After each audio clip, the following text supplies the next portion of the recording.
Tanis almost laughed at the twang Smythe added to the word, but managed to keep a straight face and then raised an eyebrow.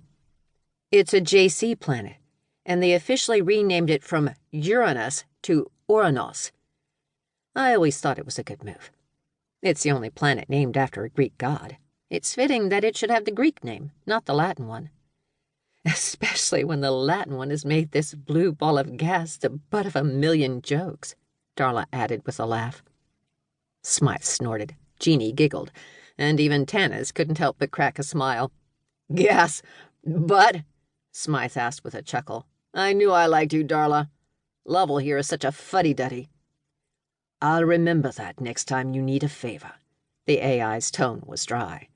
Like how I recently— Oh, hey, no need to go talking about that, Lovell, Smythe said, hunching over his console.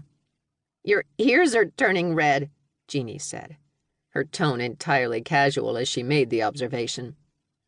Smythe didn't reply, and Tanis gave the pair of lieutenants a measuring look before she resumed watching the scene around Uranos. The most obvious feature on the planet was the presence of a ring that wrapped around it. Not the natural one, that was long gone. This one was artificial, and sat only 1,000 kilometers above the cloud tops. Unlike the orbital rings wrapping around planets such as Mars and Earth, Uranos's ring did not exist to create more habitable space for humanity. This ring's purpose was to remake the planet. Once, Uranos had been roughly 4.5 times Earth's diameter, and just over 14 times its mass. Now it was both larger and less massive. All around the inside of the ring, electrostatic scoops drew atmosphere off the planet, separating out the constituent gases for use in manufacturing, fuel, though both were less in demand now that Jupiter's equatorial particle accelerator was functional, and to build new miniature black holes.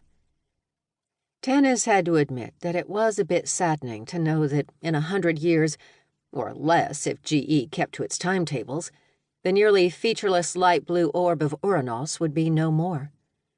Eventually, the lighter layers of hydrogen and helium would be gone, and then the ammonia, water, and other resources would be harvested. The goal was to pull off the gases until there was roughly only 3 Earth masses of rock, carbon, and ice left, the planet's core, while the GE's MBHs would be used all over the Sol system to increase spin and gravity on dwarf planets, and to make a few new ones out of bits of flotsam and jetsam. The primary goal of the Uranos project was to make a rosette of either 3 planets with masses similar to that of Venus, or 5 with Mars-like mass. Many pundits decried the idea, saying that while Uranos's placement between Saturn and Neptune made it a good candidate for rework, the fact that it had the most eccentric orbit of any major planet made the execution of a rosette far too complex. GE's orbital dynamics group disagreed, and said that with the correct orbital speed, the gravitational resonance would in fact stabilize the rosette. Though Tanis felt sad that Uranos's nearly 5 billion years swinging around Sol were coming to an end, she was excited by the prospect of 5 new terraformed worlds in the system.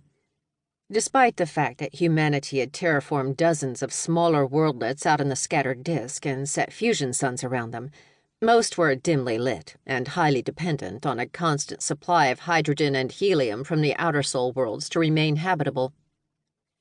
The Uranos Quintet, as it was often called, would be close enough to Sol that, with thick atmospheres and minimal aid from a single fusion sun, they would be much easier to maintain in the long run. We're getting a call from the JSF Fleet's Near-Space STC, Lovell announced. The Jovian Space Force? Tanis asked. I thought we were linked up with Titania's tower. We are. You want full holo or audio only? Lovell replied, annoyance evident in his voice. Think this is a contact? Darla asked. Could be, Tanis answered as she rose and stood before the bridge's holotank. Then she replied to Lovell, Give me full. JSF types are a lot less likely to give you a hard time when they have to look you in the eyes. You got it.